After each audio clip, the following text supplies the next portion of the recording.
Who the Wild Things Are with Ryan McGuire. You gotta listen to your body. Oh my God, maybe, I could get out there, I could do this. Let's take a ride, find your wild side, real stories, see with your own eyes. It's so beautiful. I'm gonna have the best time out here. Yeah, I was in tears. I was just like, that's the best, man. Just want to say welcome to episode 1 of Who the Wild Things Are. It's going to be a show where we show you guys just some people that did it different, people that continue to do it different. Today, got my man Donny the Don online with me. Pumped to have you here, man. Turned priority into passion and passion and priority. So pumped to have you, man. Appreciate it. No, thanks for having me on here. It's exciting to be the first one. So hopefully we can make it work. I have no idea, how we'll all hold out, but it's going to be awesome, man. Appreciate it. Yeah. Yeah, for sure, dude. So just let's kind of start at square one. So I think a lot of people know who you are. People know about you, but maybe they don't know the background story before Donny became what he is today. So let's just get into it. Where did you start out with primitive skills? How did you get interested in ancestral learning and the whole lifestyle? Yeah, for sure. So, kind of the micro and the macro version of this is, much like probably many people that are watching, I was just always an outdoors lover. As a kid, as a young adult, just always outside, kind of exploring the world. And how I kind of transitioned into more of a focus into ancestral skills really came about 11, 12 years ago. I just got tired of all of the stuff, all of the backpacks and sleeping bags, the stoves, the pots. And I get it, if you're going skiing, requires a certain set of gear. If you're going mountaineering, different set of gear. But for me and just my adventure outside, I wanted to kind of start at square one for the most part. So, I was living out in Joshua Tree, California, and I just got rid of everything that I owned as far as backpacks and all that sort of high dollar, items. Gave it to a bunch of, homeless guys living on the street. So they're sleeping in some nice couple $100 worth of sleeping bags, sleeping good. But, and I just started from square one, and it really started with stone tools. I kind of knew was kind of our first creative inventions, if you will. So I wanted to focus on what I considered to be the first skill. And the first skill was really crafting stone into a variety of tools that would allow you to, hunt game, tan hides, build shelters, the whole gambit of stuff, if you will. So I just wanted to start at square one. I took an archaeology class at the local community college. And the lady that was the professor, she brought in a couple Clovis points and some spearhead. Passed them around, and I just kind of fell in love. And then she put me in the contact with a guy that made them, and he made me a small set, and I worked until there was nothing left. Yeah. So now it's just kind of that unique time right there where, getting my hands on some, like some stone blades and stone knives really just kind of opened me up to a whole new gateway. Now, prior to this, there was a lot of discovery and kind of learning in some of the ancestral skills, but it was kind of like I never felt right. I didn't, I didn't feel like I was going about it the right way. So for me, it was just really starting at square one, and it has to do with all of those stone tools that we know of, whether it's axes or choppers or, knives or discoidal flakes. That was my pathway. And then from there on, my first skill of stone skills just really allowed me to focus and drill down on a lot of other skills. And it's just been nonstop ever since. Yeah, that's epic, man. I love the approach you took where it was started square one in terms of like human evolution, because I think a lot of people's approach to primitive skills now, it starts with a trip, and then you try to retract gear, right? So that's the evolution. The evolution is to get rid of as much stuff as you can, where you just said, I'm going to start with nothing, and I'm going to learn how to make all that stuff. So I think it's a really cool approach to a problem that I know a lot of us, especially myself, have encountered, is being out there and just like, why do I have all of these things with me? What is all this for? And I definitely feel more fulfilled on ultralight trips than I do on backpacking trips. For sure. And I think what it was for me is, as I was spending time out there, so in my youth, hiking all over the AT and kayaking and paddling, and, really at a very young age, I got into the survival world of like understanding, what it is to kind of survive and thrive. And that's a mixture of kind of first skills, primitive skills, as well as survival skills mixed in. But I was still kind of always teeter-tottering between the two.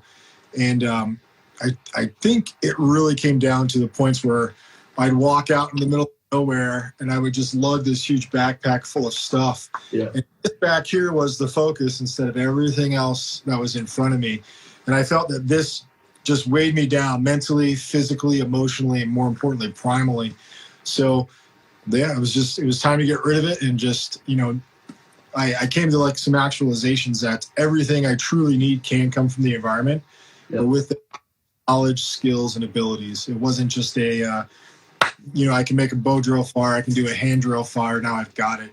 It's all three of those encompassed together, like builds in like a certain confidence. And that's where, like yourself, you can throw on a waist wrap, go for a run with very minimal stuff.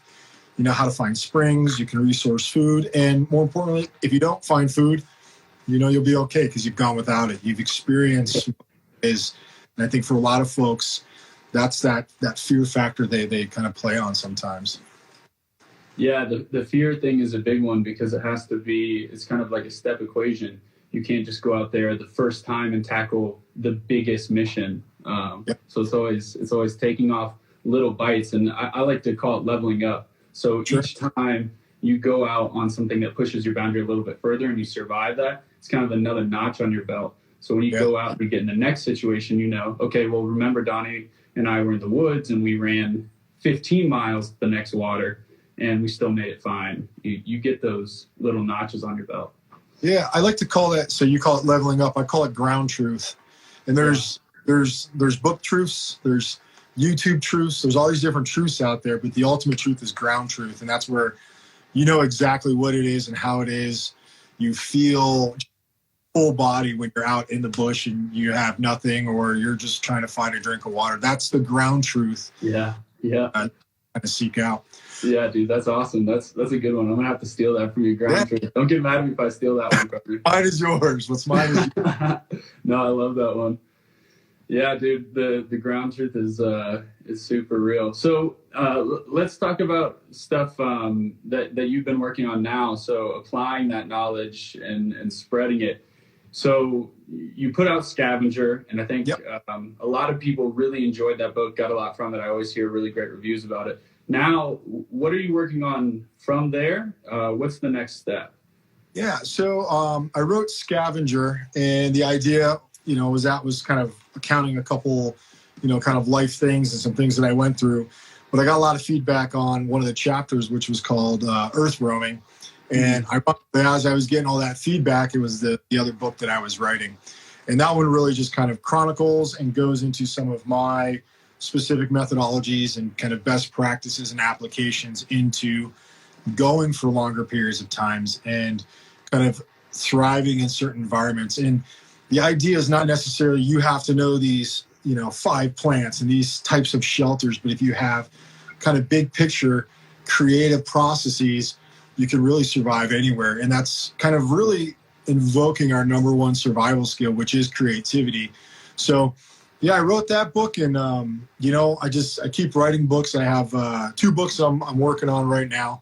One of them is kind of going to be my big volume, if you will. It's several hundred pages already, and it's full of pictures, and it's definitely a love of mine. But that one I think is going to allow people to kind of really grasp where I started. Now, I said I started with just simple stone tools.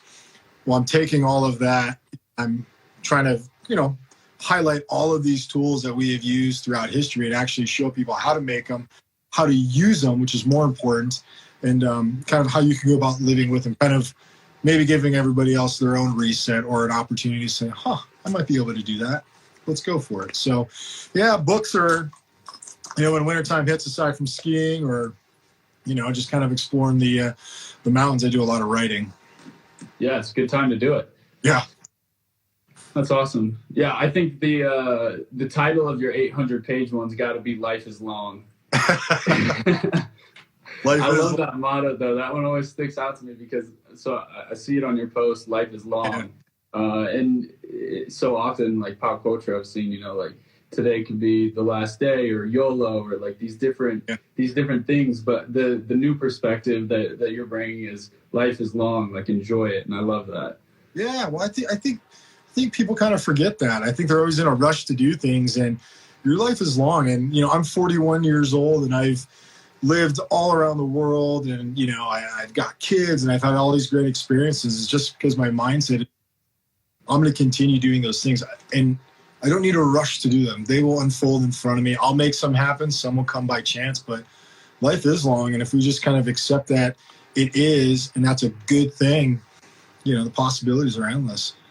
Yeah, I love that. I like your perspective on survival in general, that it's not about ticking boxes, that there's a lot more creativity and resourcefulness to it, more so than studying and getting super caught up in finite details and like a bounded set of knowledge, where the reality is there's so much out there that you couldn't learn it all in infinite lifetimes. So it's about being creativity and starting to recognize patterns and using those to your advantage. I love that you bring that to the table rather than just spoon feeding little pieces of information to people. Yeah, it's there's a balance to it, and I just find that people are very receptive to. You don't have to memorize these things. What you can do is just experience them, and through trial and error and through your own exposures in the outdoors, you'll quickly learn things that work and things that don't work. Yeah. How my feels at this altitude or at this, when I'm 2 days depleted of water, and it doesn't have to be a systematic machine. It's about experiencing the outdoors and really just kind of living within it and breathing within it, and just going for the ride. Yeah, and you'll almost certainly learn twice as quick what doesn't work well. That's that's the funny one you encounter out there is learn pretty quick. Whew. Too many times, but I think that's really, you've experienced it, I have, many people have. As soon as you pick up the wrong thing, you're like, that's not going to work. That's the big what was I thinking? I should have faced my shelter door this way so the wind wasn't coming in all night, But that's the sort of, that's the best ground truth you can get right there is just, man, what was I thinking? And you remember it, maybe you write it down. And, that's kind of like some of my ideas and some of the books and even some of the articles I write is to give a little bit more ground truth to some of the things that people maybe believe or they're kind of unfamiliar with or they're just unsure of, is that ground truth perspective and just kind of breaking the molds. Like I'm not a planner. So the one thing I think that people should get away from is creating a plan when they go into the outdoors. Now, how I like to phrase this, and I write about this very intensely in my book, but there's nothing wrong with letting someone know, hey, this is where I'm going. I'm going to be in this range. I'm going to be walking through these canyons. Or I'm going to be paddling this coastline. But when we come up with a plan, we miss out on so many things. So imagine walking down a trail and you see something, you hear something, you smell something, and your natural curiosity is to go there, but the trail's in front of you, and that's when we lose out on experiencing what that is over there and finding out a whole new cave system or a whole new high mountain lake or a giant patch full of berries. So I try to avoid having too much of a plan and kind of just like whatever comes at me, that's how I'm going to live it. And that's where life is long, because that day could really be, the most intense day of my life. I won't know that. But just like a light plan is okay, a little structure, but nothing too, we got to walk 8 miles. We'll camp here. We'll do this. We'll do this. We got to break that mold and say, just go for the enjoyment of it. Go and experience. I couldn't agree more. And the reality is when you get into especially like ultralight backcountry stuff, there's a saying, I think it may have been Dave Holliday. He said, it's not adventure until something goes wrong. And if you've been out there on those trips, man, nothing is going to go to plan. Like maybe 10 or 15%, but the rest is just you getting on with nature, having some push and pull, and ultimately having a kick-ass time, but it's not necessarily the time that in your mind you set out it was going to be. So a lot of times it's just kind of getting on the fly and having a good time with it. Yeah, I think when people come across those problems, that's where they kind of get turned away from you know, experiences, or, you know, they kind of get turned away from some of the outdoor stuff where it's like, oh, I went out there and I got caught in a snowstorm. And it's like, well, Yeah. that's where some of those unique skills can come into play to say, how do I kind of overcome these things or kind of live within it? So, Yeah, tell me about that one, actually. So me, I've just been in Colorado for a couple months now, and I know that you've got your winter survival trip coming up. What if I was somebody on the fence and I'm like, hey, I might want to go to Donny's thing, kind of scares me, what would you tell me? What's a summary of Donny's winter survival? Yeah, so my winter survival is kind of, it's twofold. There are some core skills we're going to go over if somebody's out snowshoeing or they're backcountry skiing or they're out just adventuring and they get stuck. What do you do to keep yourself alive into that next day after, so you can kind of push through that adversity? So my objective is to gently expose them to some of those adversities, maybe through cold, raising their body core temp, and then getting a little bit of a sweat and then figuring out how to regulate that. So it's about really exposing people to a little bit of that discomfort, but showing them the necessary knowledge, skills, and abilities to overcome it and live through the night, and, you know, ultimately either walk themselves out or signal for help. I'm a huge fan of, you know, case to case, but like a self-rescue scenario. And that's kind of what I like to play in this.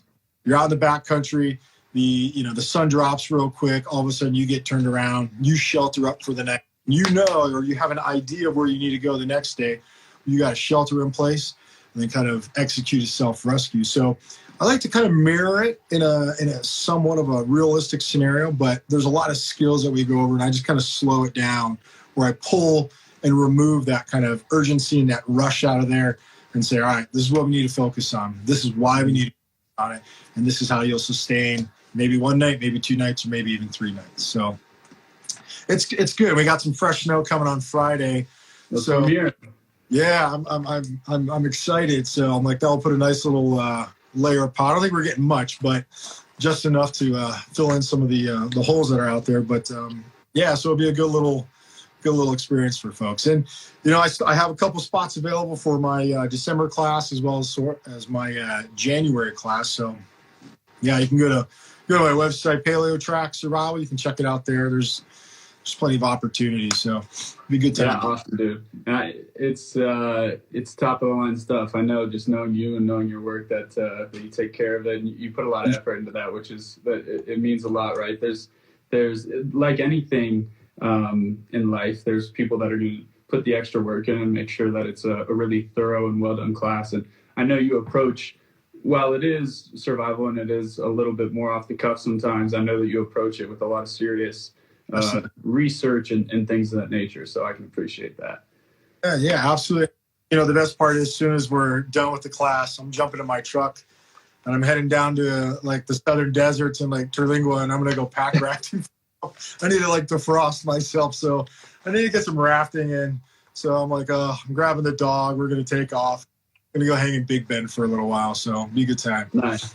And you're going to get some rocks down there too, right? Yeah. Anytime. It's like, it's my drug personally. Anytime I go anywhere, I'm always, you know, I'm finding big masses of stone that I can nap into different things. It's, you know, it's part of it. That's the other exciting thing about flint napping is, you know, for me, I'm not one to really buy stones. I'll trade stones out with folks, but I enjoy the treasure hunt of finding the right flint napping stones, whether it's obsidians or cherts or flints, you name it. That's part of my joy, and it goes into a lot of research, a lot of kind of understanding the rules and regs where you're at, knocking on doors saying, hey, I know next to this river, here's an arrow point. Do you mind if I check out your land? And so yeah, it gets a little hairy at times depending where you go, but you do a little bribe in between. I do. Yeah, I do. I'll always go down with at least 7 or 8 different points or kind of like spearheads, and I'll show them this is kind of what's around their area.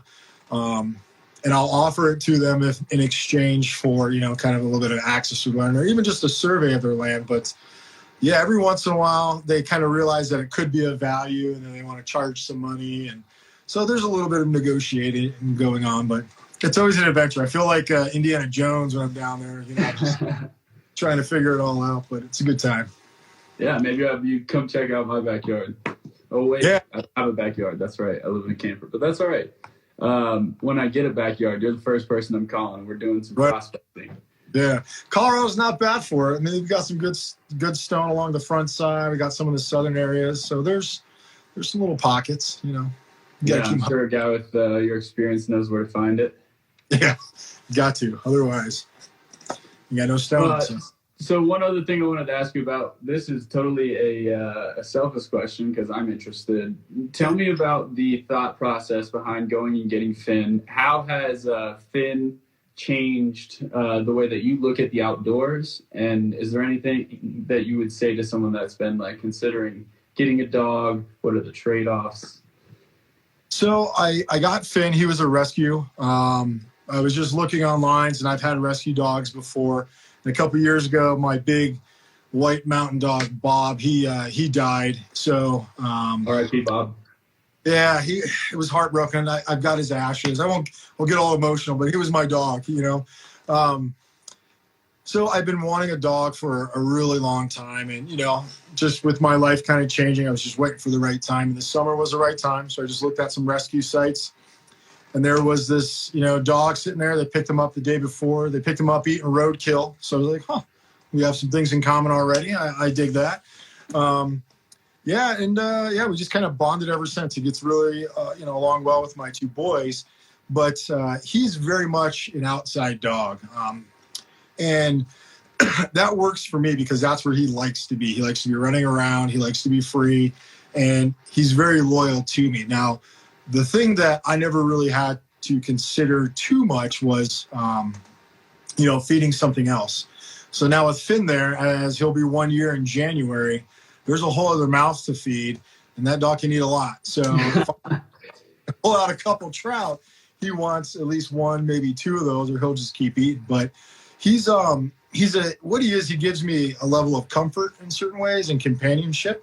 And, I appreciate that. Even at my place, I don't own a bed. I've always slept on the ground. So him and I are like bonded on the ground very easily.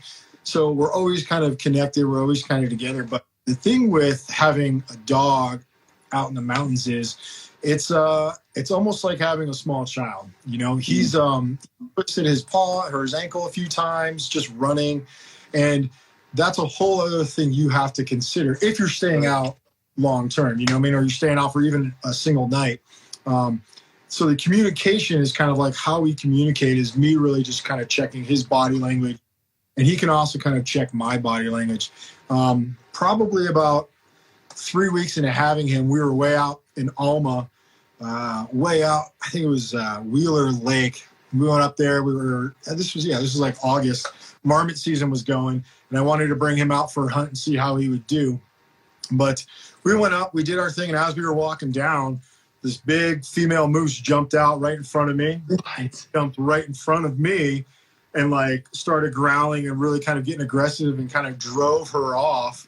And I was like, this is like my dog. He's like totally, and I pulled out my phone the last few seconds and recorded. I actually put it on Instagram, but that sounds insane.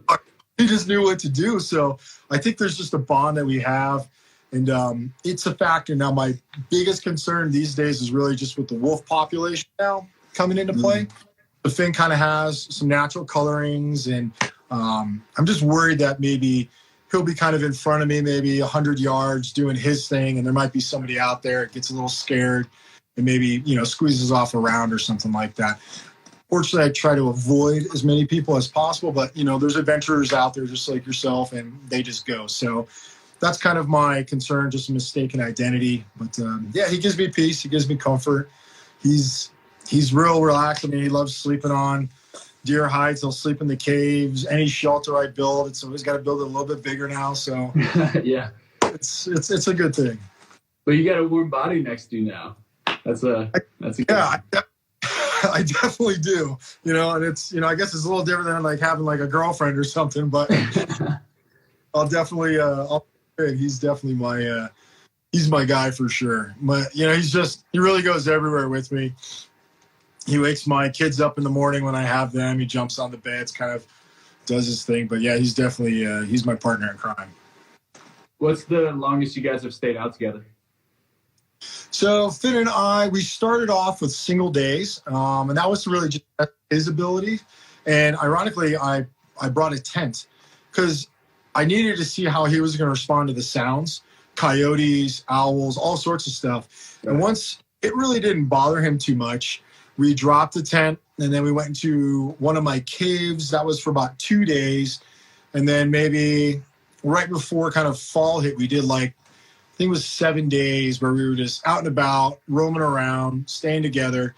And yeah, he was happy as anything. It was just, he likes to see where I'm at, and I like to see where he's at. So he'll never run so far where I can't see him. He'll always kind of run, look at you, and then kind of go over here. And he's definitely coming along. I think this trip down south will be a unique one because it'll be a little bit warmer, a little bit different terrain. But this fall, right when the snow starts to kind of fold back up, we're going to head out for about 15 days, 20 days, and we're going to go out and really see kind of what we can do. Once some of the lakes start opening up and we can pull some fish out and things start kind of going in bloom, we'll be ready to rock and roll. So he needs a training process too. You know what I mean?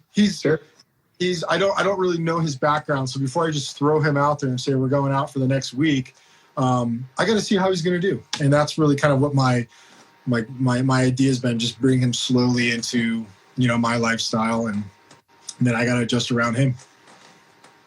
That's awesome, man. Yeah. I think the companionship's a big one. Like on solos out there, you don't know how quiet it is until you've been out there, man. It can get quiet after a couple days, and you start getting those feelings. So I think it's a really cool thing to have a little soulmate next to you, just watching your back as well as you watching his back. There's something to that. Yeah, he's got my back, I got his, which we've definitely bonded. So it's been a good journey so far. Awesome, man. That's awesome. Yeah. So what's the main food source? Let's say that we're talking both now and also into the spring, summer months. I haven't done too many trips here in Colorado in terms of long stays, so I'm curious what your appetite is or your diets consisted of mostly when you're out. Yeah, so I kind of live by the principle you should fish first. It's one of the most nutritious, and I don't want to say the easiest things, but it's the more variety of things. You can walk to a lake or a pond and see hundreds of trout in there, and now it's just up for you to get creative and get them. That also goes in line with wherever you're roaming, wherever you're at, playing within the state regulations as far as what things you can. So for me, once the waterways start opening up and the pools kind of start filling from the snow melt, I'm a fish first guy. It's just that's routine, and that's kind of one of the things that I look for is finding those spots where I can gain access, because I know there's trout in a lot of those places and they're super hungry. And as soon as the melt starts taking place and they get a little bit of exposure, they'll be hanging right around those little eddies and they'll pull stuff out. And then you can hand fish them, hand line them, spear them, whatever the case may be. But so I usually go fish first, and then if it comes down to greens, really whatever's blowing out there, whether it's burdocks, that's always a huge one. You got a nice tuber. These things clearly progress as the spring here. And anyone in Colorado knows we have multiple springs. We have like our 6,000 foot spring, our 8.5 spring, and then we got like our 12 to 14 spring. So we kind of get the luxury of playing in those different zones on the springs. And so it comes down to just really identifying what food sources are readily available. There's lots of nettles, there's burdocks, whether you find purslane out there. The berries are always one of the biggest ones for me. And then once mushroom season starts folding in and around, that's another opportunity. But, just like everywhere you go, you kind of have to play within the state regs. So really until August, and August is marmot season, I don't do any hunting. I don't do any trapping until that August window opens up. And I like going after marmot. They're great to eat. And they're also the perfect thoracic cavity size of a lot of mule deer and elk. So it's just good target acquisition. It's good practice. You kind of hone in on a smaller target and then, start munching away on those. But, I'm not opposed to really finding whatever I can eat to eat. And then I also bring supplementals at time. I think that's also important. And the supplementals I typically bring, I like to bring some rock salt. That's always a good Huge one. Yeah, it's a huge thing to take. One, I've gotten into more this year, doing a lot more air drying of fish and salting of fish. Oh yeah. That's just turning into. I did a YouTube video not too long ago on it where I just went out and caught a bunch of cutthroats and cut bows, and then butterflied them out, salted them, and then I air dried them for about 36 hours. And it's a great. I mean, as I think and I come to these just beautiful holes full of fish, I'm like, oh my gosh, I can eat them, but like, what's the best way of preserving them for me, especially in the upper elevations, because we have no humidity here. So you get a good cool breeze with some salt thrown on it. Those things are drying out just like that. So, fish first, gather the greens, whatever it is, however it is. And it's kind of my food option. What do you typically like to do? I mean, do you bring a lot of supplemental stuff with you? I try not to bring any. I am also a fish first guy. It's just kind of my nature since I was a little kid. I love hand fishing. Obviously, that one, like you said, maybe more than most things, you have to really study your regs on because people are very seriously against hand fishing for certain species, which I understand. But so just like you were talking about earlier, when you can get rid of gear, nothing makes me more excited than that. And when I'm in the water swimming deep in a hole, I can pull out a fish with my hands.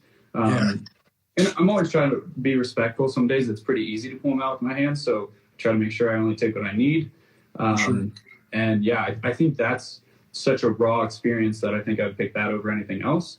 I would probably pick spearing next. And then I will do hand lines if the time allots for it. A lot of times, especially if I'm doing like natural cordage hand lines, it's a little bit more dedicated and takes a little bit more time. Yeah. So it kind of depends. I think food I usually associate with what is my mission. So if I'm trying to do a lot of mileage, you have to be really conscious about what your food's going to be. Maybe you want rations and that. If you're going to be staying in one spot out by a little river and you can just pull fish out, you probably don't need as much food. And in those situations, it's awesome because you really get to study the flora and the fauna around you, and you can eat them together, right? So you can have really good greens, you can have meat, and you can kind of supplement them with each other. I think that's a really cool thing about being more situated in one spot. Yeah, I call it. So I have a couple breakdowns in my book where I call them a stay and play, where it's kind of, I go to one spot, I'm staying here, and I might float around, but I'm going to play here for the next couple of days. Yeah, baby. Or there's a walkthrough where somebody will drop me off on, maybe the other side of the mountains, and I'll walk home. And I know my objective, just walk home. So, like you said, those things kind of situations, and they dictate kind of your process and your methodologies. But I think one of my favorite things, when I teach a class out here is exposing people to the variety of food that we have out here, because a lot of people think there's nothing out here. I'm like, you'd be surprised. The stuff that grows along these streams and these rivers, there's so much stuff. And then when they find just this huge bed of like sorrel, and they're like, this is the best stuff ever. And I'm like, well, let's go stuff them in there. And yeah, man, it's a blast. It's an absolute blast. Yeah, dude, you get some fish. I saw your ash cake video. You get the fish, do some swirl in the ash cakes, put those on your Y stick. You're eating nice, man. He is so creative. But then, probably like yourself, I'm okay not eating for a day or two. You know what I mean? And I think that's one of those ground truths, like we spoke of earlier, that once you understand how your body works, you're like, God, I'm not even hungry. I don't need to eat. Water is kind of one of those continuous things, but maybe a big belly full of water in the morning and a big belly full in the evening. And you're like, I feel pretty good. I don't need to eat anything. It's mentality, and just kind of, I really say one of the hardest things for people to do is really kind of discover how their body reacts and responds to those extremes. Because we have the luxuries of getting anything and everything we want. So that's that process. Yeah, definitely. It's like the first night where you have a nap for dinner, you're like, all right, I get it now. I understand what they're saying. But I think after you have a couple of those experiences, then you stop worrying about them. They don't become such a big deal. It's just kind of part of the play, right? The stay and play. That's kind of part of the play. Sometimes you don't have that much food. That's it. It's a good time. Yeah. I think sometimes it's good for me too. Like you were saying, is I have, you know, when you're back home, you just like grab things mindlessly. It's the same with using Moonlight when you're out. Like the advantages you get with Moonlight, that you just flip on the light switch at home and it's not a big deal. But when you're out and about and you've been out there and the moon starts to get really bright and you're like, oh, I can work deep into the night because I can see. It's like those little things that you take for granted. Yeah. Well, it's that's the beauty of it, is just kind of understanding how the world works, how nature works in conjunction with yourself, and saying, I can walk for another 5 miles because I got full loom out tonight. The stars are going to be bright. I'm going to be golden. I always say to a lot of folks, they don't give me the breeze, but sometimes it's like, you should build a shelter. And it's like, I'm okay sleeping on the ground. Maybe I'll put some leaves and grass down, but I look for a rock or I look for a log and I'll just lay it right next to it.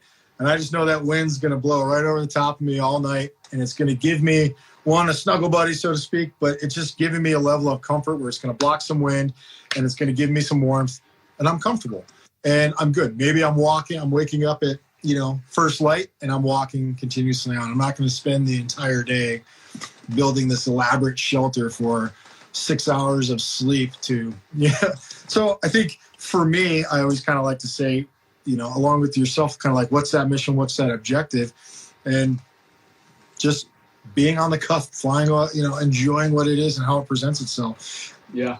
I think, yeah, that's another one to think about. So like food, you definitely adjust your mindset depending on the mission, and shelter too. I'm the same way. If there's a shelter there, I'm a duff bed guy because I really like to get something between me and the ground. Absolutely. So I'm a duff bed guy, but I mean, the amount of times I build a roof over my head is few and on between, right? Unless I'm going to be there for a long time, I'm usually trying to put minimal effort at the end of the day into something that's comfortable, and then I'm going to try and bounce out at first light and have myself a good day. Yeah, that's, again, ground truth at its finest. You'll be totally fine no matter what comes through that night, sleeping on a pile of duff, sleeping in some grass or some leaves, next to a log, next to a rock. I'll be fine, and I'll have a great night. You know why? Because you didn't spend 8 hours building just this contraption of, what is it? If you're going to play and you're going to establish a camp and hunt from it, by all means. But you're walking through, no need. Yeah, for sure. You don't realize until you get the structure up and you haven't really insulated any walls when you're shelter building, and you're like, holy, this is a huge project. You're like, this is going to take so much effort, and I really don't need it. Yeah. Ugh. I don't know. Your one on alone though, that was a ballin' house. I like that one a lot. Yep. I had one clear objective when I was to get there. I was to build my home. I wasn't building a shelter. I was building my home because that's where I was going to live. And how I really kind of like the options and the choices that I made were pretty simple. I didn't want to be close to the water. It's just colder temps. So I could eliminate that right off the bat. And I wanted to put myself in an area that had a lot of resources. So like for me, I'd rather sleep on a little bit of a downhill or tweak something out or put a little extra effort in to make ground flat than have to walk a click to get the resources that I need because it's a great view, which doesn't seem like the most logical choice. But yeah, my idea was to just build my home, and I used everything that the land provided, all of that tundra and that huge layering of just kind of earth. I'd cut it up, roll it up into carpet sheets, and throw it on top. And I took that idea from the Lutske, the Dene people that were up there. That's how they traditionally built theirs. So for me, it was like, I'm not going to, try to reinvent the wheel. They've been using something that works, and it's worked and worked and worked and worked. Right, yeah. Do the same thing. And, I think my biggest moment, my biggest thrill on that entire show was after I had left, one of the producers came back and said, one of the locals saw your shelter and they want to keep it up because the guy that saw it said it reminded him of what him and his grandfather would hunt in, and they want to keep it up. I'm like, I just won the hands down. That is the biggest, I was like, God, man, I was in tears. I was just like, that's the best, man. Yeah, absolutely. I just won all that, nothing, but I'm like, that is my biggest reward right there. So yeah, I mean, built my home. That was my objective, to not just use a tarp and shiver for so many days. Yeah. Built a home, because just like, you're in a home, you feel safety, you feel security, you feel comfort, you feel so many great things when you have that little, that little house wrapping you around. And that was my goal. I gave myself, in my mind, I was like, all right, this might take like 2 weeks when you're out there, maybe like 10 days. And then once I got where I was like, all right, you got to get your home up. Because then once you get the home up, my goal was not to sit there and, make spoons and crafts and stuff. It was to hunt, build my home, and then hunt. That was the game. And, ironically, someone prior to me going out there kind of gave me advice, and they were like, hey, the name of the game is just starve better. Whoever can starve better will wind up walking away. And I was like, all right, that just totally just managed my own expectations and build my home, start hunting. And that was it. That's such a piece of something to take home with you when somebody that's originally from that culture, indigenous people, are telling you that you lived up to their standards, you replicated something, and such a testament to you, because you actually studied it and executed on it. You didn't do it by accident. You knew that was the way they did it, and you executed it so well that they said that. That's a great story, man. That's awesome. Right there. Biggest one. Awesome. Hands down. That gives me goosebumps a little bit. That's awesome, man. Yeah. So obviously things didn't turn out the way you expected, and I think that situation was scarier than a lot of people realize, because so you had the muskrat thing. Obviously they can carry their own diseases and problems that come along with eating rodents. Everyone knows there's certain risk there, but you had an added layer of risk because of the heart issues that you had been through. So talk us through this. Where's your headset at? You're in alone and you start feeling these pains. How do you proceed? It was an intense time. So what I actually had was a form of dysentery. I've had dysentery a couple times. I had it once in Korea. I had it in the Middle East, and it's not fun. So I caught some form of dysentery, and it really couldn't be concluded that it was the muskrat, or if it was maybe eating some berries off the ground, maybe something defecated on it or urinated on it. And every one of us were just, handfuls of crowberries and mountain cranberries were everywhere. So probably I would say I had some symptoms and issues prior to the muskrat. And I believe once I ate the muskrat, I kind of call this my own personal theory. My body went into like a food shock. So you've been out in the bush for many days. You all of a sudden you go eat something. You're like, oh, I got to throw it up, or it's coming out different ends. So I ate that muskrat, and I think it was the proteins, the fats, all that stuff that was in it really just kicked my dysentery into this whirlwind. And then pretty much for the next, I think, 4 days, nothing stayed in my body. And having, a heart attack earlier on when I was 37, one of the things my doctor said, and she was like totally fine with me wandering the mountains, but she's like, you have to stay hydrated. Your blood will thicken. If your blood thickens, you're running into problems. I'm like, all right, water. But so right around probably, I think it was day 7, I was like, all right, you're getting to a bad place. You need to, and I was looking, which it wasn't shown because there's, a lot of footage that's collected, but I was looking for yarrow for 3 days. I spent walking, and I was on an island. I spent walking the coastal. I just did this back and forth. And most people know what yarrow looks like. And I was like, starting to think to myself, do I not know what this looks like? Am I identifying wrong? And then my mind started to play games with me, like, you know what this is. You've taught plenty of classes on it. You've used it. You know what it is. I couldn't find it. And then I transitioned to Labrador tea, which was another green that was out there. It's a great tea. You can use it for a variety of things. I'm like, let's try that. And every time I would take something down, I would say within 10 minutes, it was coming right back up. So I started to get to that critical point where I know somebody who's a guide out here who spends a lot of time outdoors. I was hitting that critical point of failure where my heart was no longer going to be able to function the right way. So, day 8, I woke up, give it one last, see if you can find something. I think I probably made it maybe like 40, 50 feet away from where my house was.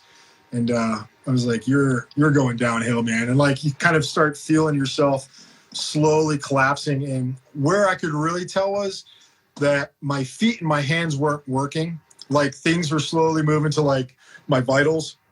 And I was like, all right, you got to make the call. Don't be an idiot. You've got a lot of factors at home. And then I called up and it broke my heart to do it. But I called up and said, yeah, I need some help. I got a tap, man. I can't keep anything down. And, I was taking my heart meds. One of the things that you can do if you're on any medications, you can take them. So I was literally grinding these things up, putting them in water, thinking, all right, at least maybe if I can get some of them in there, but I couldn't keep anything down. So that was a huge upset for me personally, because it wasn't so much about winning, but for me, I love adventuring. I love just that challenge of saying, all right, so maybe you last 3 days, maybe you last 20, maybe you last 120. But for me to have the opportunity, and probably one of the safest places, what I mean by safe is like there's an entire crew of safety people there. In cases like me or like the other contestants that tap out, I'm like, this is the safest adventure you can possibly be on, where you're alone and you can just have fun. So I was bummed that it was just cut short for me. But I had a blast, man. I mean, I would never say anything negative about the experience. I don't think you could. It brings me to a smile thinking about just sitting out there, watching the auroras and then throwing up and then watching the aurora. Yeah, it was definitely, you could hear wolves howling and you're like, are they going to come? I hope so. Just you can't beat it. I mean, you can't beat that at all. So it was a good adventure. It was a short, man. My books. Yeah, you got a good perspective on it, because I know people come back, I wish I could have done better. I wish this didn't happen. I wish they gave me a better spot. I wish, there's so many people that approach it like that after the show, and I think the way you approach it's great. It's just like, hey, that was a great experience. Things didn't go as planned. They never do, but that was a great experience, and it is what it is. Yeah. One question I did get, which I thought was interesting, I put this on that little box. Yeah. And they said, Donny, what would you have done with the cash if you would have won the show? Yeah, that's a really interesting question. So I was going to do two things with it. One, I was going to go back up there, and I was going to take some of that money and try to help reestablish, because we got an opportunity to kind of interact with a lot of the Lutz K of the Denny Nation up there. And I got to talk to some of the kids. I got to talk to some of the elders. So what I wanted to do was take some of that money, go back up there, and just try to help them with some of their own issues and problems. Because we got to go there and play a game. Right. And I don't want to say it's disrespectful in any way, but there needs to be a level of there needs to be a little bit more kind of we came here and we did a challenge. So how I can repay you is, one, by respecting your land, but then also giving you some of the stuff that I earned from this. Yeah. So definitely would have went up there. Whether it was building a new community center or whatever the case may be, that's what I would have done. And then I would have taken some of the money here and I would have purchased some land. Not really sure, where I was always on landwatch.com trying to figure out where I could snag 50 acres. But one of my personal goals in life is to own some land. And that's a place for my family to go to, just to have that place where they can kind of commune with the outside and then kind of just keep it safe. And then, family and friends that are like, hey, I just need an escape. I got 50 acres, go out there and just connect, do your own thing. So that was kind of really giving back to the land in both kind of respects. And I, my wife at the time probably would have said, well, we got to do this and do this and do this. And she probably would have won that battle. But in the grand scheme, I think it's about giving back and giving some exposure to, the people that are up there, as well as kind of, preserving some of the lands that we take for granted down here and really just kind of keeping them safe. Yeah, it's awesome, man. It's an easy thing to, you know what I mean? You get to walk away with a great adventure, and it wasn't like nobody needs that money, but it's not something that's going to make my life, that much better. It's just a dollar value. So how can I impact other people so then they can get something from my own experiences, my own adventure? So, It's awesome. Yeah, man. Yeah, I think you inspire a lot of people with that, and I think ultimately you've done a lot of things since then that have continued inspire people in that way. It is a lot about respect, right? There's a lot of respect that's owed to people that have come before us, and a lot of people that have kind of got trampled on in the passage, right? So I think that's cool that you had the foresight to say, hey, the dollars might be mine, but they need to be allocated properly, and there needs to be an amount of respect distributed throughout the community.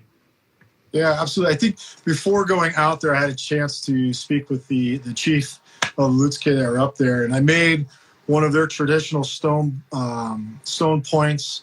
I made a nice little tanned out buckskin pouch. I kind of pulled them off to the side, and I said, we all did like a tobacco ceremony, but I said, I want to give this to you, and this is just me showing my appreciation for letting me personally and everyone else that's out here getting to go on your sovereign land, your ancestral land, and experience life in a whole new form. So I gave it to him, and we kind of hugged. We exchanged some words, but I think right then and there, that kind of interaction kind of just, for me, was like, okay, this is very much real, and you are going on here to, go on an adventure and play games, so to speak. But for these people, this has been their life, and we need to respect that. We need to acknowledge that. We need to honor that. And it just really managed my own, expectations out there and just how I was going to approach this game. It wasn't going to be a battle. It was going to be, me versus the land. It was going to be a relationship. And relationships have trouble spots. They have ups and downs, but it's how you communicate in that relationship that will allow it to totally move forward. So that was my mindset for the most part, which worked well when I went on the other show, Alone the Beast. That was another, adventure all in itself. So good times for sure. So how'd that work? Did they hit you up and they're like, hey, Donny, you're a beast. We know things got cut short, but we want to invite you back? Was that like... Yeah, so there was, some conversations back and forth. I think originally what they were looking to do for a couple of the episodes, they were looking to bring a couple previous Alone members on maybe one or two of the episodes, and then some things changed. I don't know the full behind the pictures, but they were like, we want you to go. Would you be willing to go? And I was like, absolutely. You want me to go on another adventure? Sounds good. So, yeah, they're like, here's the deal. You're going to go live in a swamp. You're going to be given one dead animal, and you are going to get no tools. And I was like, yes. This is my world. And I, for someone who works stone, there was 0 stones in a swamp. And none. 0. I spent hours. I called up archaeologists and friends along the East Coast. What do we know about stone? And I came across one guy that said there was an ancient vein of quartz that runs through the South. And he goes, you might be able to find it. And I'm like, I walked through that swamp. I was like, there's no way I'm going to be able to find this. But that was all just traditional skills, like cutting a hand drill set with a oyster shell that I found crammed up underneath a tree because that's where a raccoon hit it the day before or 2 days before. I enjoyed that very much so because there was no, I'll put it to you like this, between the two shows, Alone, you get 10 of your problems answered. Fire, warmth, hunting, cordage, knives. And for me, those are typically the things you would prioritize, saying, I need to create these things in an environment. But those problems are solved. And you got another set of problems, the isolation, the cold, things like that. For Alone the Beast, you had no tools, but you were with 2 other people, and you were given 1 beast. Well, for me, that beast was my Home Depot, so to speak. I mean, the cutters on it, we used that to open up possums. The rawhide from it used to make lashings for atlatl darts and 4 shafts. I mean, everything came from the land and came from that animal. And myself and this guy, Sean, we were the last 2 on there. And we thrived to the point where we were collecting oyster mushrooms and greens. We were smoking food. We were smoking mushrooms, being like, oh, if we get rain, we don't have to go out. We had baskets. We had so much stuff where at a certain point, I remember we were sitting on this log kind of being like, we're doing okay. We're putting calories in our body. We would go out and we'd catch crawfish. I took a possum with an atlatl dart and then finished it off with a club. And I mean, We went out there and lived. And the reason why I feel like that was so much more successful, because that stuff wasn't there. Like, I got 50 feet of cordage, or I've got, 4 knives. It was just whatever you have, you got to make it work. So it just eliminates so much just mind games. So yeah, it was awesome. It was a good adventure. Yeah, I love that one. I think one thing you start to realize in your brain when you go out there is how real the hierarchy of needs is. So it's like you go out there day one, food is the biggest deal ever. So you're like, I need food. All I can think about right now is food. Then you get food, and then instantly you're like, why am I so lonely? Like, I wasn't lonely yesterday when I was looking for food. Now instantly I miss everyone I've ever met. My second grade teacher. It's like instantly your brain starts playing these tricks where you satisfy one need and the next one is there instantly. And I think until you realize that's your brain playing tricks on you, you might get caught off guard out there. It's an interesting thing. The mind will play those games. I mean, you've experienced it.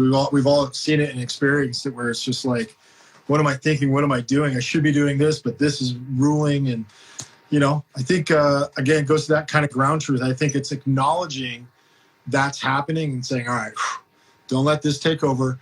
Let it be a factor, but what do we need to accomplish? What do we need to do?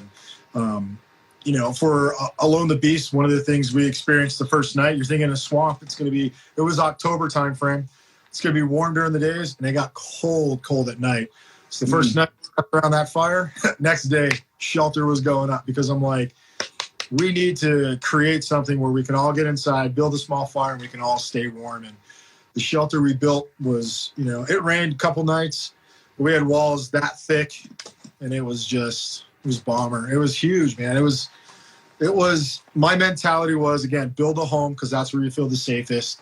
Sleeping on big piles of Spanish moss, covered up with Spanish moss, making just everything we could possibly imagine came from the environment. So for me, I would get excited and wake up each day and be like, all right, what are we going to do today? We've got meat drying, we've got mushrooms drying, we got greens in the field over here. Let's work on our fish traps, and let's get some more crawfish.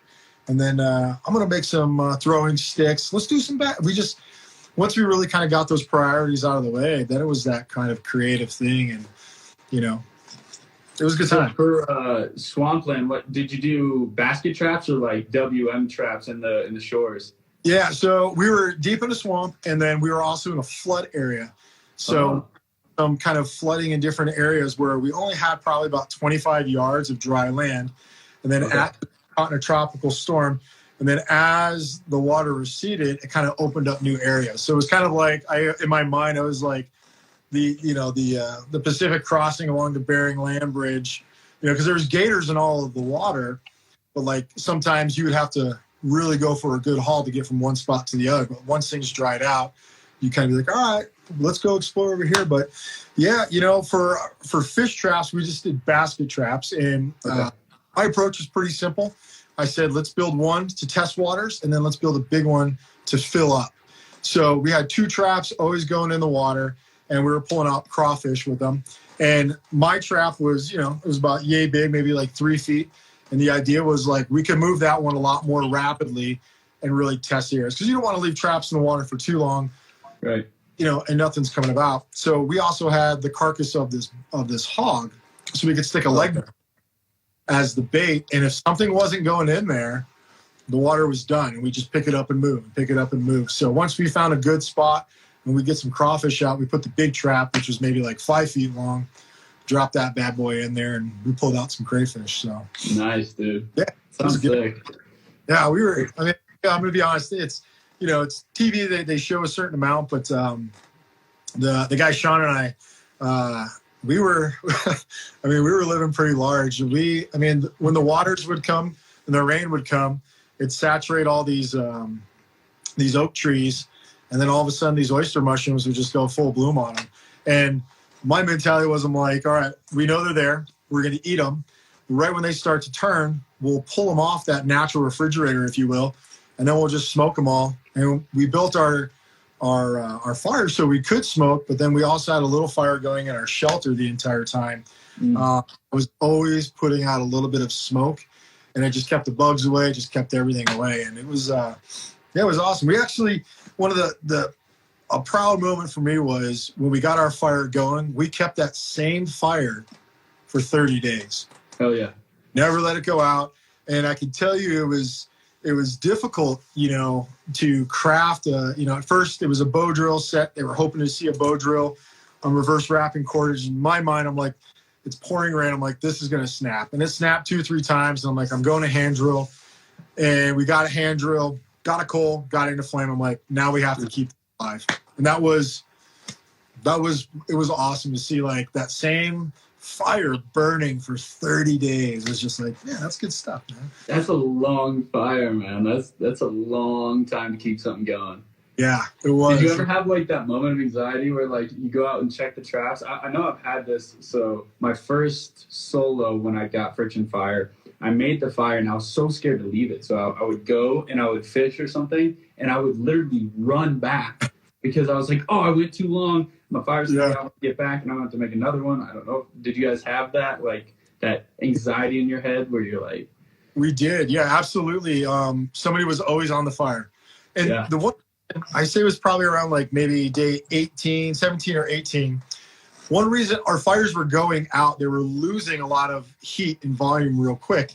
Yeah. And we could not figure out why. And I was like, why is our wood, why does it seem like our fire is just going out? And we weren't getting big coal beds.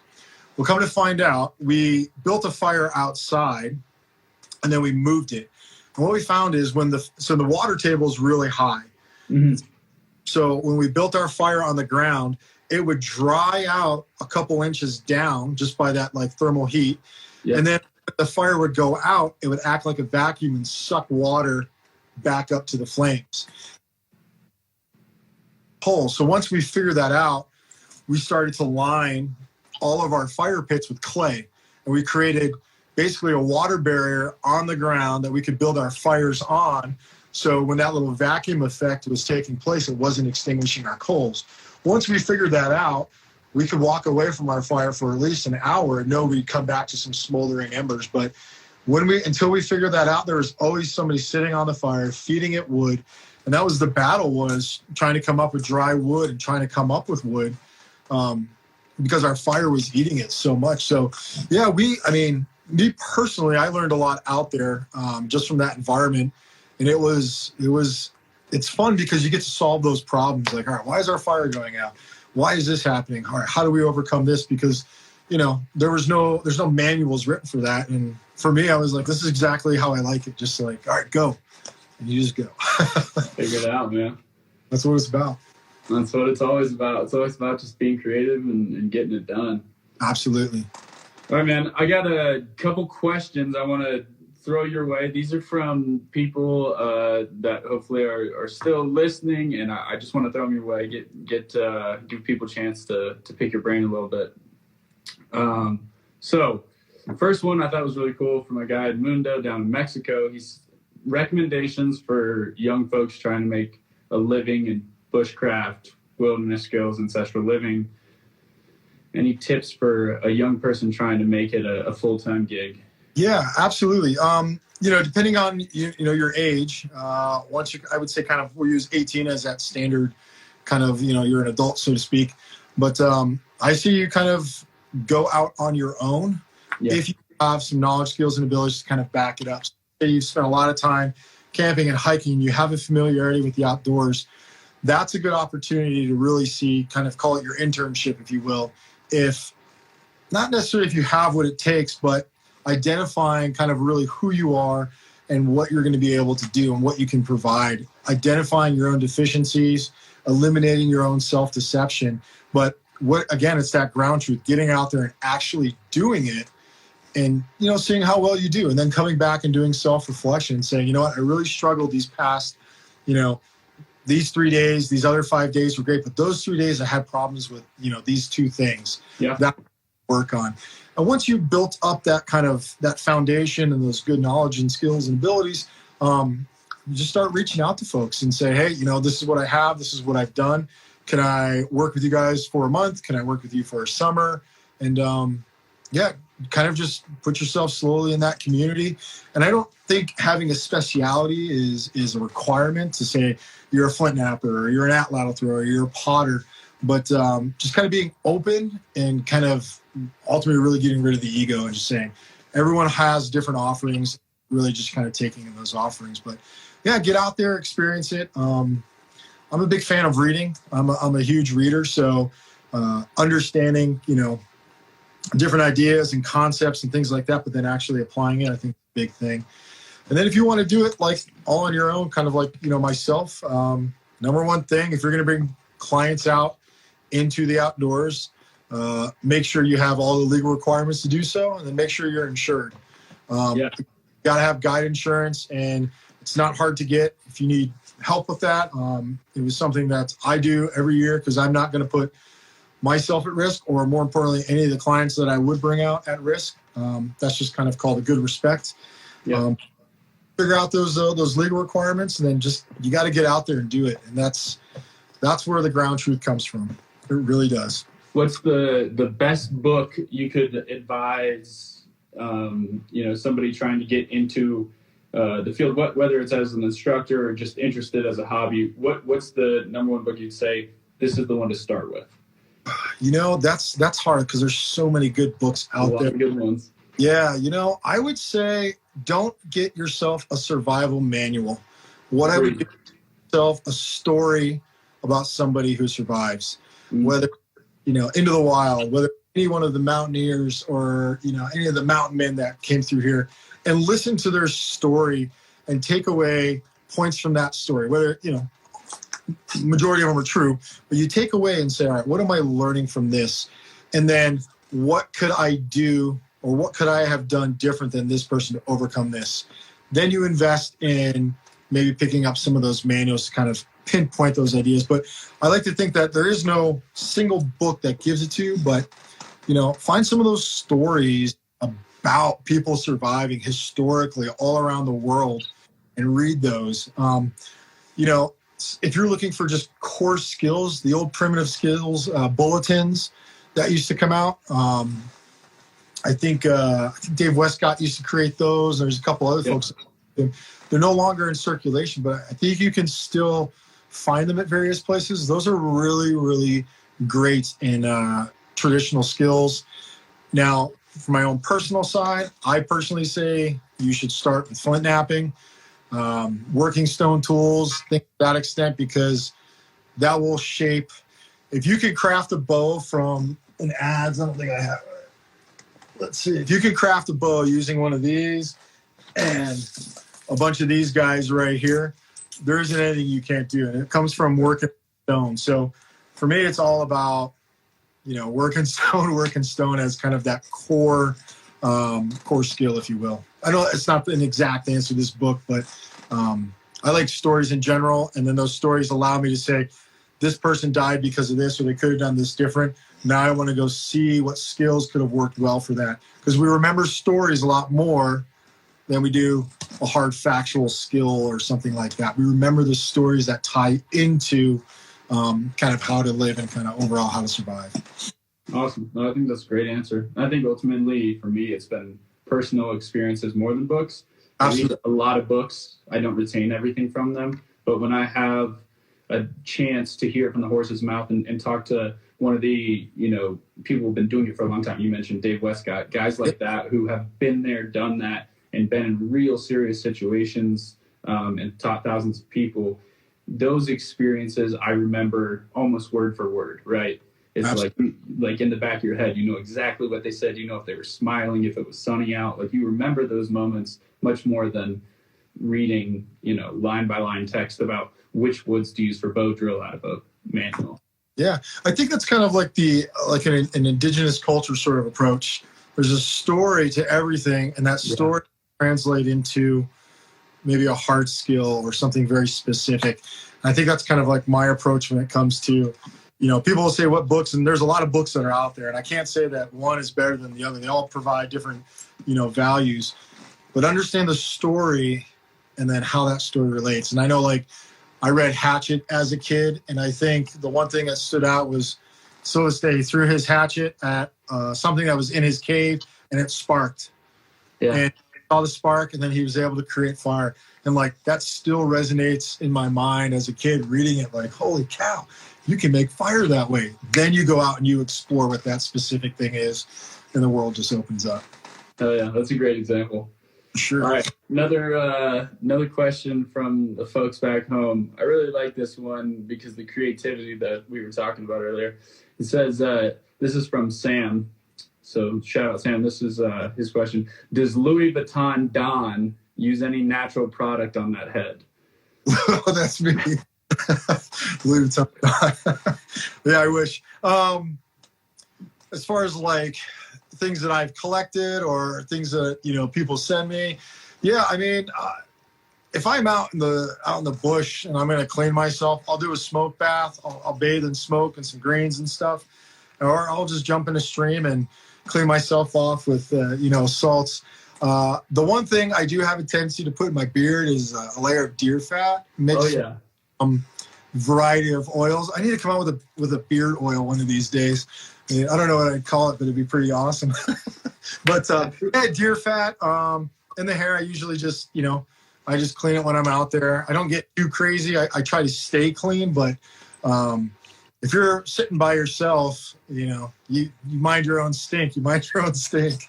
That's just the way it is. But yeah, I mean, I'm always dipping into rivers and streams half the time to explore what's in them, what's around them. And I count that. A rain shower, that's a free shower. Just go outside, do your thing.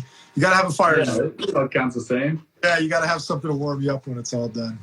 But yeah, that's true. That's a big one. Yeah, there's a lot of different stuff you can use, man, for the beard. And I know that there's a lot of guys that I think Matt Furchess, he's making a natural beard oil now out of beeswax and some different resins and stuff like that. So people are creative, man. They're always trying to figure out those problems from natural solutions. Yeah, I'm hesitant to put too much stuff in here because you're like, I'm always. And you got a lot too. That's a serious Tinder bundle on the chin right there, man. Issue, man. It's not even, I came back from the Alone the Beast. My beard was yellow because I was always blowing into the fire, and it was like cypress wood. It gives off this gnarly odor and this really funky smoke. And I came back. It looked like I'd been smoking Marlboro Reds for like it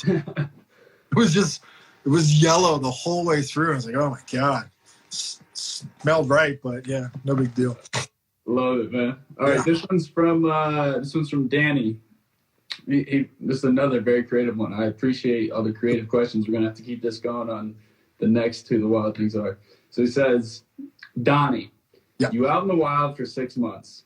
Okay. Over the horizon, you see a McDonald's and a Subway. Which one you hitting first? Oh man. I don't know. I would probably go Subway because they have pepperoncinos. I love those little things. Oh my god, those are just delightful. I probably wouldn't do McDonald's, but yeah, I'll go Subway on that one. Yeah, I think that's a fair choice. Yeah, too. You got another one from Justin. He says for both of you, what made you get into the survivalist thing as a hobby / passion? So I'll let you kick that off. Yeah, so I think for me, I kind of grew up in the era when you were outside all the time, and your parent was being told to go inside. So I was always outside fishing and just being a young kid, and I just found such a peace and such a connection with that, and it just progressed and continued to progress my entire life to the point where I don't think we should do things that don't make us happy, and I don't want to do those things. So I want to do what makes me happy. And, for me, this is what I find most fulfillment in and enjoyment in, interacting with people. And then more importantly, I have 2 sons. And I want them, if anything, to see me say, Dad is following his passions. So we're going to follow ours. And whatever they are, they can follow it. That's for you to choose. I was able to do that. And I didn't play by the rules. I didn't go to college right away. I did a lot of different things, but I found my own peace. So I think that's kind of that, just that mentality of just embracing what it is and not really having too much of a plan for the most part. So, yeah, it's just kind of always been, rock climbing in Garden of the Gods when there were no paved roads, hiking, you know, Chatfield Reservoir, which is a huge state park, never existed when I lived here. We would walk there as kids and go fishing, you know, hiking the Appalachian Trail and like spearing fish, just all these things. My family in Michigan, you know, they're outdoors, and whether it was riding on sailboats or, you know, ice fishing, it was just always something that was. And I don't think I could do anything else that doesn't, you know, involve me freezing, getting cut, being attacked, getting blisters. If I can't do those things, I don't want to do them. I could not sit behind a desk, even though it's part of this in a way to sit behind and do some of these things, but it's finding that balance. So yeah, man, it's just always been, you know what I mean? What about yourself? Yeah, I think a lot of similar thoughts there. I was barefoot creek kid. All I wanted to do was be barefoot, walk around in the woods. And even from a young age, 4 or 5, I remember thinking, what does it take for me to sleep out here? I remember instantly, like, I had to get home when the streetlights came on kind of thing. But I always thought about, you know, if I make this wall right here and I make like a little house, I remember thinking as a little kid, can I sleep here? Will this be okay? And then, like, you know, as you progress and go through life, certain things come up and they kind of pulled me away.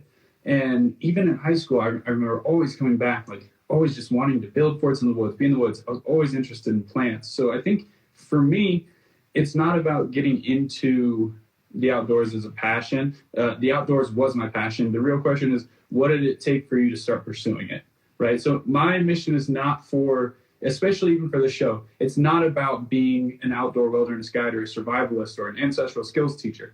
The point of this show is to expose people that have turned priorities into passion. So it doesn't matter if it's necessarily, if it's outdoor guiding. We talked about this the other day. It could be surfing, it could be mountaineering. It doesn't matter. Whatever your priority is, and taking your passions and making them something that you do on a regular basis. And I think that's the important thing. So yeah, I think people are really going to resonate with that.